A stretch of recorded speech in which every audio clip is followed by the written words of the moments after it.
एक ऐसा गांव है जो राजस्थान ही नहीं बल्कि पूरे देश के लिए प्रेरणा बन गया है। ये एक ऐसा गांव है जहां ना किसी तरह का नशा है, ना कोई विवाद और ना कोई अपराध। जी हाँ, हम बात कर रहे हैं ब्यावर जिले के जैतारण विधानसभा क्षेत्र में बसे किशन नगर गाँव की, जहां एक ओर देश भर में नशा मुक्ति के लिए अभियान चलाए जा रहे हैं, वहीं किशन नगर गाँव अपनी एक सदी पुरानी परंपरा से देश को राह दिखा रहा है। 100 साल पहले बसा ये गांव आज तक नशा मुक्त है। यकीन करना मुश्किल है, लेकिन किसी भी दुकान पर तंबाकू, बीड़ी, सिगरेट, शराब, अफीम या भांग जैसे किसी भी नशीले पदार्थ नहीं मिलते हैं। गांव के 80 साल के बुजुर्ग भी बताते हैं, उन्होंने अपने बचपन से लेकर आज तक कभी किसी को गांव में नशा करते नहीं देखा। इतना ही नहीं, इस गांव में मेहमानों की आवभगत ड्राई फ्रूट से की जाती है। करीब 200 घरों वाले इस गांव में छोटे मोटे झगड़ों का निपटारा भी गांव के लोग खुद ही कर लेते हैं। शायद इसीलिए आज तक इस गांव में पुलिस को आने की जरूरत ही नहीं पड़ी। इतना ही नहीं, यहाँ के लोगों ने कृषि और दुग्ध उत्पादन को अपना मुख्य व्यवसाय बनाया है। इसके साथ ही गांव में एक आधुनिक लाइब्रेरी का निर्माण किया गया, ताकि गांव की बेटियों को प्रतियोगी परीक्षाओं की तैयारी के लिए गांव में ही बेहतर सुविधा मिल सके। साथ ही पूरे गांव में सीसीटीवी कैमरे भी लगाए गए हैं। अयोध्या में राम मंदिर प्राण प्रतिष्ठा समारोह की भव्य तैयारियां चल रही हैं। रामलला का दरबार रोशनी से जगमगा उठा है। कल राम मंदिर की प्राण प्रतिष्ठा होने वाली है, जिसके लिए भव्य और दिव्य तैयारी की गई। इसके लिए राम मंदिर को रोशनी से जगमगा दिया गया है। जहां पहले प्राण प्रतिष्ठा समारोह में भगवान राम के बालक रूप को स्थापित किया गया था, उनकी प्राण प्रतिष्ठा हुई थी, तो वहीं अब इस बार भगवान राम के राजा रूप की यहाँ पर प्राण प्रतिष्ठा होने जा रही है।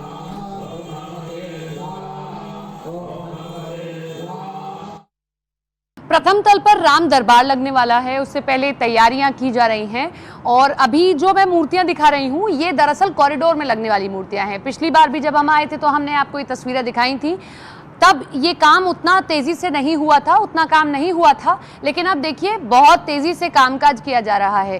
कॉरिडोर का मतलब, जब आप राम मंदिर के भीतर दाखिल होंगे, उस दौरान जो पूरा का पूरा वो पथ है, जो राम पथ है, उस तरफ ही ये पूरी की पूरी मूर्तियां कॉरिडोर में लगनी है। मूर्तियों को देखिए जरा आप, मानो यूं लगता है कि अभी बोल पड़ेंगी। जैसे ये दशरथ जी की एक मूर्ति है और उनके हाथ में राम लला है, जो देखिए कितनी खूबसूरती से बनाए गए हैं। कौशल्या माँ हैं, केकई हैं, उनकी तीनों देखिए रानियां हैं। उधर ये यज्ञ वाली एक झांकी बनाई गई है, जब यज्ञ किया जाता है और यज्ञ से कलश मिलता है। और ऐसे ही इधर भी है। अभी देखिए कुछ जो है कंप्लीट हो गई हैं, एक मैं आपको दिखाती हूँ। अब ये देखिए कितनी खूबसूरत है।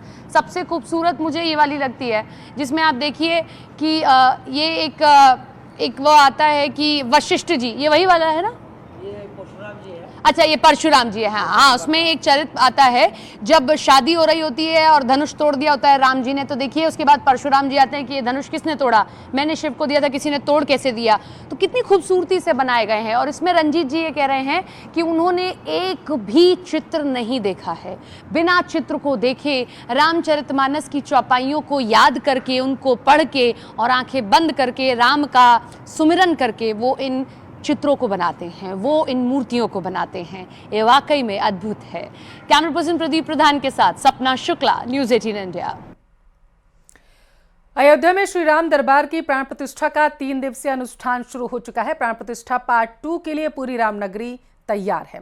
बालक राम के राम मंदिर में विराजमान होने के 1.5 साल बाद उसी राम मंदिर में अब राजा राम विराजित होंगे।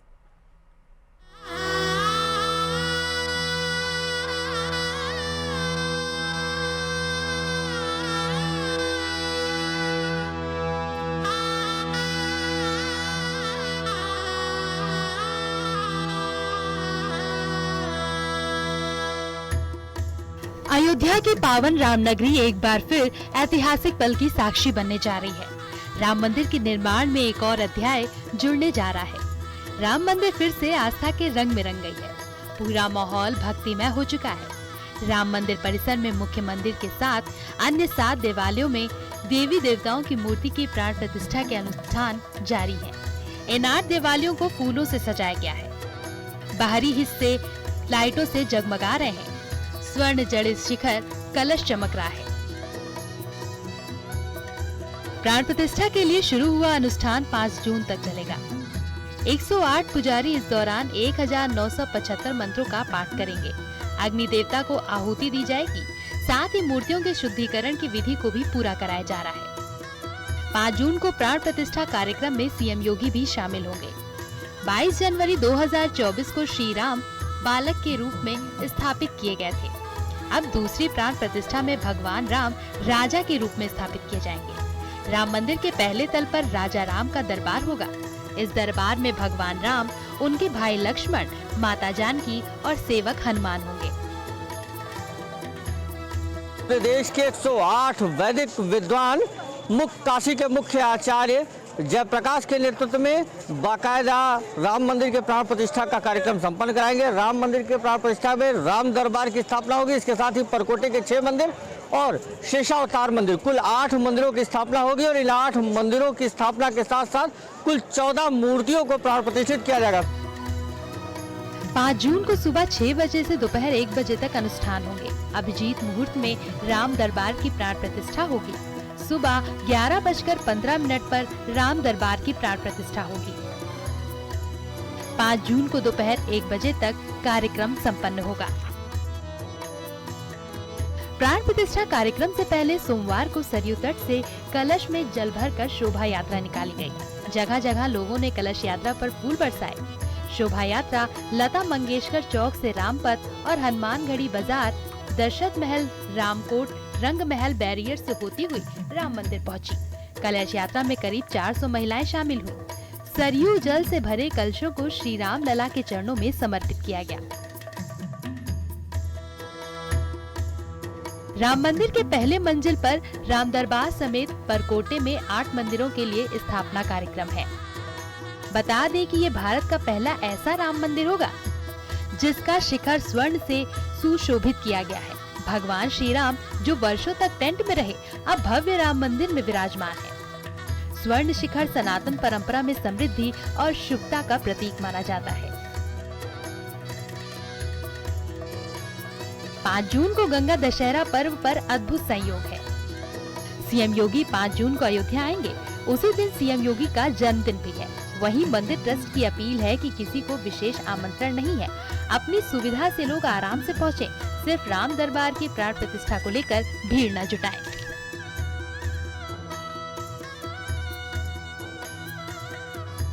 राम मंदिर परिसर में धार्मिक अनुष्ठान का दौर आज से शुरू हो चुका है। आज भगवान की मूर्तियों का जलादिवास कराया जाएगा, कल अवसर दिवस होगा, इसके साथ ही नित्यकर्म पूजन किया जाएगा और परसों यानी कि 5 जून गंगा दशहरा को मुख्यमंत्री के नेतृत्व में भगवान राम लला के प्रथम तल पर राम दरबार की स्थापना की जाएगी। यह अभिजीत मुहूर्त में 11:20 पर की जाएगी। दोपहर 1 बजे तक सभी तरीके के धार्मिक अनुष्ठान गंगा दशहरा यानी कि 5 जून को पूर्ण हो जाएंगे। एक बार फिर अयोध्या प्राण प्रतिष्ठा के रंग में शराबोर है और आस्थावान श्रद्धालु लगातार अयोध्या पहुंचकर रामलला का दर्शन पूजन कर रहे हैं। कैमरा पर्सन सर्वेश के साथ निमित गोस्वामी, न्यूज़ 18 अयोध्या। ऑपरेशन सिंदूर से पटखनी देने के बाद हिंदुस्तान ने वैश्विक मंच पर पाकिस्तान को चारों खाने चित किया। अलग अलग देशों में गए भारत के अलग अलग सर्वदलीय डेलीगेशन की टीम अब वापस लौट रही है।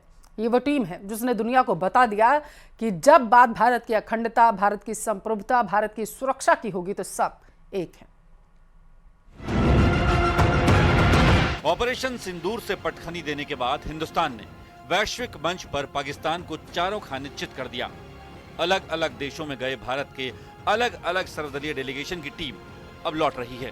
ये वो टीम है जिसने दुनिया को बता दिया कि जब बात भारत की अखंडता, संप्रभुता, भारत की सुरक्षा की हो तो हम सब एक हैं।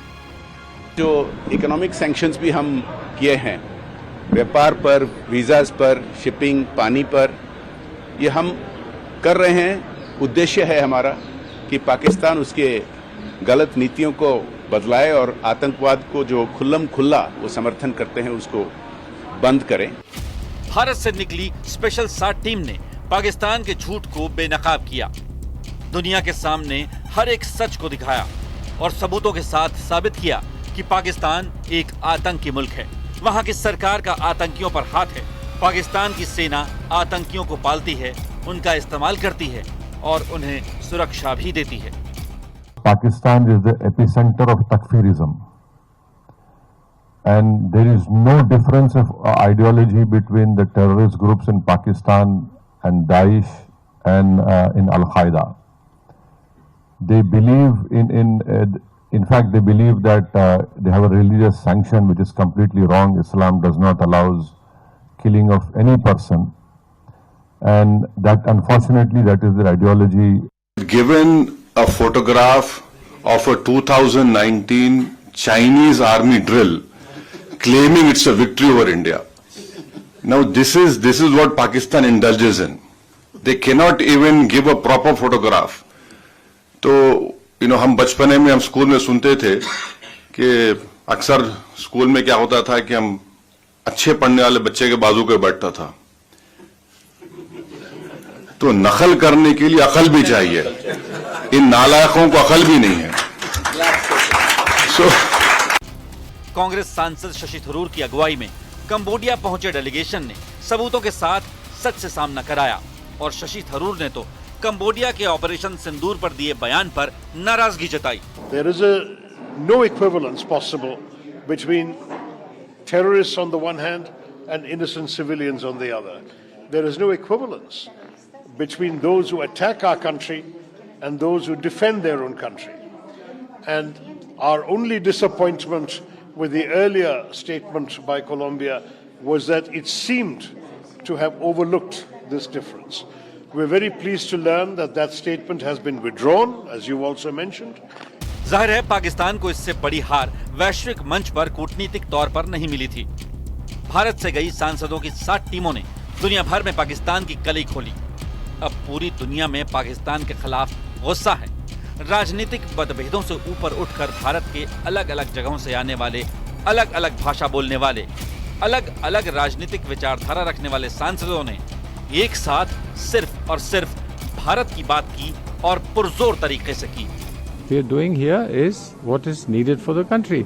Today what is needed is a single voice to speak in favor of the nation. Question that has to be asked of those who are putting out tweets and saying things that I believe are not very encouraging.